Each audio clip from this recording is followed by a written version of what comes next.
আসসালামু আলাইকুম ওয়া রাহমাতুল্লাহি ওয়া বারাকাতুহু।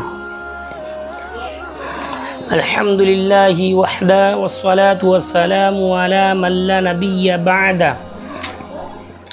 আউযু বিল্লাহি মিনাশ শাইতানির রাজীম।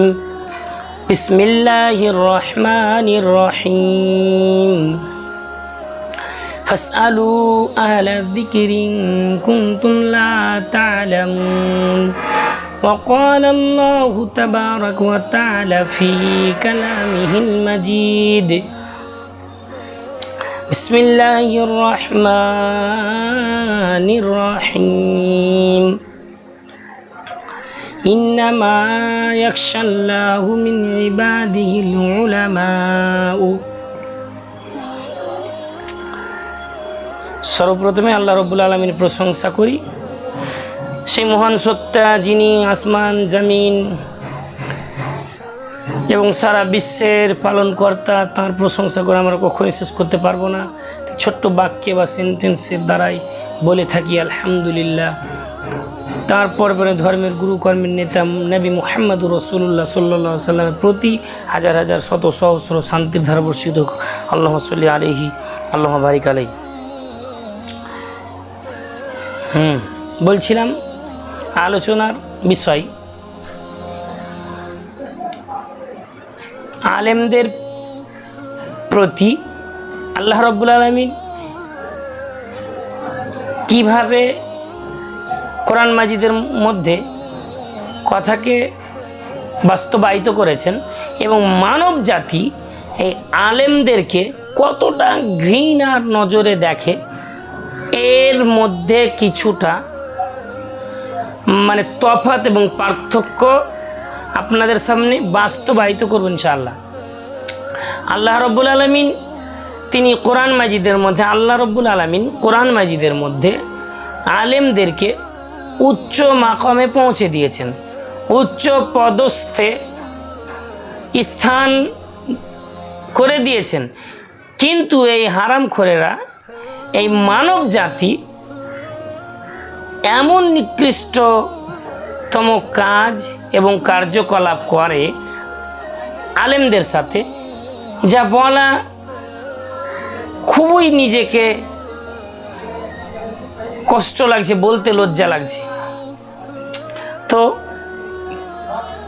কিছু কথা না বললেই নয়।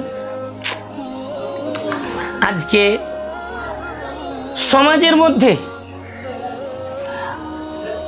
মানব জাতি যারা অ্যাকচুয়ালি অজ্ঞ, নিরেট, একেবারে জাহেল, মূর্খ, এরা হচ্ছে মানুষের পিছে। কোন মানুষের পিছে?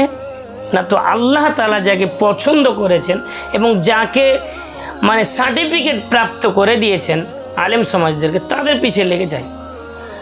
তারা যদি কোনো রকমভাবে একটু ভালো খাই দায় পরে, আর তাদের সহ্য হয় না।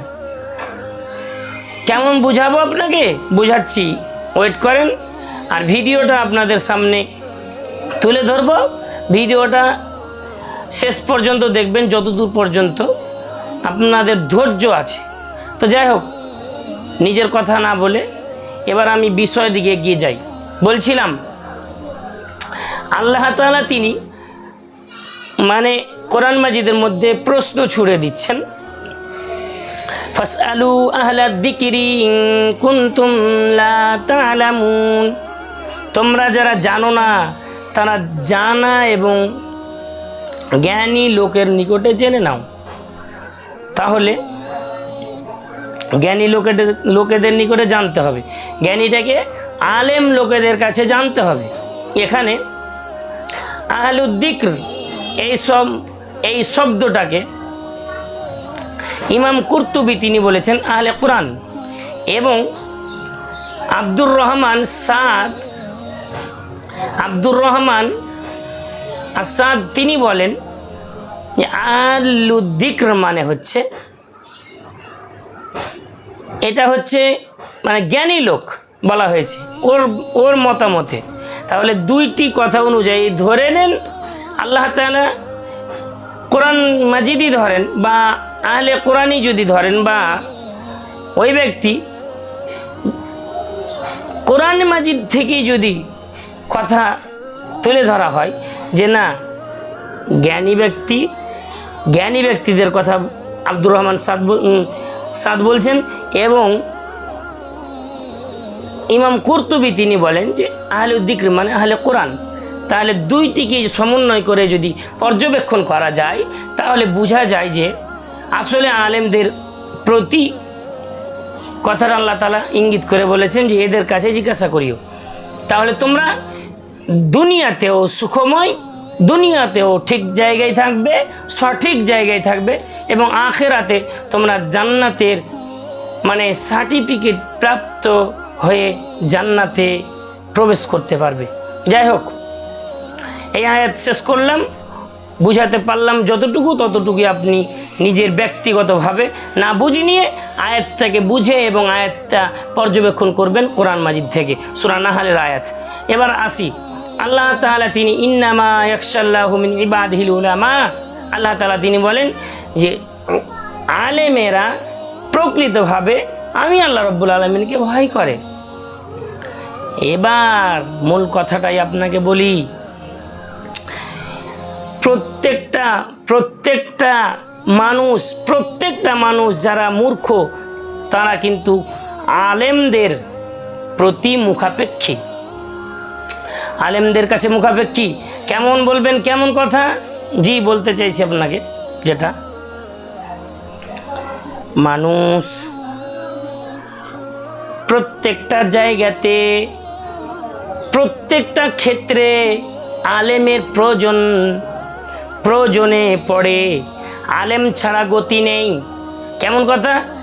আলেম ছাড়া গতি নেই, আলেম ছাড়া আপনার মেয়ের বিয়ে আটকে যায়, আলেম ছাড়া আপনার ছেলের আকিকা হয় না, আলেম ছাড়া আপনার ছেলের নাম পছন্দ চয়েস করা এবং সিদ্ধান্ত করা হয় না, আলেম ছাড়া আপনার জানাজা হয় না, আলেম ছাড়া আপনার যখন বাড়িতে কেউ রোগী অসুস্থ হয়ে যায় তখন আলেম ছাড়া কেউ দুয়া করে দেয় না, আলেম ছাড়া আপনার চারি সাইডে আপনার একেবারে মরা, মানে চারি সাইডে আপনি সবচাইতে দুর্বল। অতএব আপনি আলেমকে আপনি সঠিকভাবে মূল্যায়ন করলেন না, আলেমের পিছে যে কোনো সময়ে লেগে থাকলেন। ওই আলেম যে আলেম আপনার ছেলের আকিকার দায়িত্ব নিয়ে আছে, ওই আলেম আপনার মেয়ের বিবাহ ডিপেন্ড করছে ওই আলেমের উপরে, ওই আলেমের উপরে ডিপেন্ড করছে কি আপনার ছেলের নাম ডিপেন্ড করছে, ওই আলেমের উপরে ডিপেন্ড করছে কি আপনার জানাজা ডিপেন্ড করছে। অতএব এই আলেমের উপরে আপনি অত্যাচার করলেন, এবার আপনি ওই আলেমের আরও কি ডিপেন্ড করছে ওই আলেমের উপরে? প্রত্যেকটা মানুষের নামাজ ওই আলেম, একজন আলেমই পড়ায়, একজন আলেম আপনার দায়িত্ব নিয়ে সামনে গিয়ে নামাজ আপনার কমপ্লিট করিয়ে দেয় এবং আপনার নামাজ যদি হয় তবু আলেম দায়ী, না হয় তবু আলেম দায়ী। তাহলে আলেম একটি জান্নাত এবং জাহান্নামের মানে সব কিছু তার উপরে নির্ভর করছে। আর ওই আলেমের পিছনে আপনি লাগলেন, আর এদের পিছনে আলেমের পিছনে কে লাগে জানেন? ওই 5 ওয়াক্ত মুসল্লি, ওই যারা 5 ওয়াক্ত মুসল্লি নামাজি এরাই কিন্তু আলেমের পিছন লাগে। এই আলেমের টাইম ফিক্সড করা লাগে, কোন টাইমে ওয়াক্ত চালু হবে, কোন টাইমে আজান হবে, কোন টাইমে টাইম নির্ধারিত করতে হবে, সব কিছু আলেমকে করতে হবে। আর ওই আলেমকেই মসজিদের দেখভাল করতে হবে, ওই আলেমকে মসজিদ ঝাঁটা দিতে হবে, ওই আলেমকে পায়খানা সাফ করা লাগবে, ওই আলেমকে মসজিদের সমস্ত চারি কোণাকে দেখে শুনে দেখভাল করা লাগবে। আর ওই আলেমের উপরে আপনি বাম্বু ভরছেন, ওই আলেমের পিছনে আপনি বাম্বু দিচ্ছেন। আপনি কি মানুষ? লজ্জা লাগে না? কোথায় লজ্জা বিক্রি করেছো? কোন হাটে লজ্জাকে বেচে দিয়েছো? একবার ভেবে দেখো। ওই আলেমের উপরে আপনার ওই আলেমের ওই আলেম ছাড়া আপনার গতি নেই, ওই আলেম ছাড়া আপনার টোটাল এই পথ নেই। অতএব আলেমকে আপনি সম্মান দিয়ে কথা বলুন, সম্মানের সহিত আলেমকে সম্মানের মর্যাদায় রেখে দিয়ে সম্মানের স্থানে স্থানান্তরিত করে দিয়ে আলেমকে আলেম রূপে আলেম নজরে দেখার জন্য আপনাকে আহ্বান জানাচ্ছি। বলছিলাম ব্রাদারানি মিল্লাত, আপনি একটি হাটে বাজারে যখন সবজি কেনার জন্য যান, সবজি বাজারে গিয়ে আপনি পটল কিনেন 20 টাকা কেজি, একটি আলেম তখন 10 টাকা কেজিতে পটল পাই না, কিন্তু ওই আলেমেরই বেতন মাত্র 7,000-8,000 টাকা বেতন। ওই 7,000-8,000 টাকা বেতন দিয়ে তাকে দায়িত্ব দিয়ে দিয়েছেন, মনে হচ্ছে নাকি আপনার বাপ ওটা আলেমটা। চিন্তা করেছেন? আপনার মসজিদের দায়িত্ব নিয়ে নিয়েছে। এবার আপনার স্ত্রীর যত কিছু লাগে, আপনার স্ত্রীর ফেরন লাভলি লাগে, আপনার স্ত্রীর ব্লাউজ লাগে, সায়া লাগে, নাইটি লাগে, কুর্তি লাগে, শাড়ি লাগে, আপনার প্যাড লাগে, আপনার ব্রেসিয়ার লাগে, যত কিছু জিনিস লাগে সব কিছু আমারও স্ত্রীর লাগে। ভাবিয়েন না তাহলে আপনি যে আমি সাইড কোনো ব্যবসা করি, তাহলে আপনার জ্বলন ধরে লুচির মতো আপনি ফুলেন। আপনি মানুষ, আপনাকে 7,000 টাকা দিয়ে যদি আপনাকে গোলামি করানো যায়, এইভাবে যদি খাটানো যায়, আপনি খাটবেন জি না? আপনি সুবিধাবাদ জিন্দাবাদ, তখন আপনি খাটবেন না। তাহলে আপনার স্ত্রীর প্যাডের প্রয়োজন হয়, আমার স্ত্রীর প্যাডের প্রয়োজন হয় না? আপনার স্ত্রীর প্যাডের দাম 22 টাকা 32 টাকা, আমার স্ত্রীর প্যাডের দাম 15 টাকা লাগবে নাকি? ছেড়ে দেবে? বাজারে কিনতে গেলে, সবজি কিনতে গেলে আপনার পটল, ঝিঙ্গা আর কিছু লাগবে, এইভাবে পটল এবং সাজনা আর কিছু ডাঁড়ি এইভাবে কিনতে গিয়ে আর 5টা লোকের যেভাবে দাম লাগবে সেভাবে আমার কাছেও দাম চাইবে, আমাকে ছেড়ে দেবে না। অতএব একটা ইমামের বেতন, ন্যূনতম বেতন একেবারে মানে নির্ণয় করে দেখতে যদি পর্যবেক্ষণ করা যায়, তাহলে 10,000 টাকার নিচে বেতন দেওয়া সঠিক হয়ে দাঁড়াবে না। অতএব আজকে সঠিকভাবে বিচার এবং মূল্যায়ন না করার কারণে ইমামদের পিছনে লেগে আছে, তবুও মানুষ লেগে আছে। কি কারণে লেগে আছে তা জানি না, এরা লেগে পায় কি জানি না। অথচ ইমাম ছাড়া বিয়ে আটকে যায়, অথচ ইমাম ছাড়া জানাজা নেই, ইমাম ছাড়া জানাজায় উপস্থিত কেউ হতে গেলেও কেউ পড়াতে পারবে না, ইমাম ছাড়া কোনো রকম, আলেম ছাড়া কোনো গতি নেই, আলেম ছাড়া সমাজের আর অন্যান্য কাজগুলি করা অসম্ভব। তাহলে ওই আলেমের পিছনে আপনি লাগলেন কি করে? কেন আপনি লাগতে গেলেন? আপনাকে তিতা লাগে? কথাগুলি আপনাকে খারাপ লাগছে? কিছু করার নেই, খারাপ লাগুক না, তাতে আমার কি যায় আসে? খারাপ লাগতে পারে, তাতে কোনো যায় আসে না। তবে একটা কথা মাথায় রাখবেন, খারাপ লাগলে আপনাকে হজম করে নিতে হবে, নচেত আপনি খারাপ মনে করে আমার কোনো যায় আসে না। আল্লাহ রব্বুল আলামিন আমাদের সকলকে বুঝ দান করুন এবং আল্লাহ রব্বুল আলামিন আলেমকে সম্মানের পাত্র বানিয়েছেন, সম্মানের স্থানে রেখে দিয়েছেন। অতএব আলেম সমাজকে সম্মান দিয়ে কথা বলবেন, আলেম সমাজকে সম্মান দিয়ে এবং তাদের বেতনের দিকে খেয়াল রাখবেন এবং আলেমদেরকে যতগুলি কথা, যে কোনো কথা শুনিয়ে দিয়ে একটি আলেমকে দুঃখ দিয়ে আপনি 5 ওয়াক্ত মুসল্লি, 5 ওয়াক্ত নামাজি হয়ে আপনার কোনো লাভ নেই, কোনো গল্প নেই। আপনার কোনো রকমের জান্নাত জাহান্নাম সব কিছু যাবে, কারণ মানুষের সাথে আপনি অন্যায় করে আপনি কোনো রকমভাবে তাহাজ্জুদ পড়ে আপনি জান্নাত কিনে নিতে পারবেন না।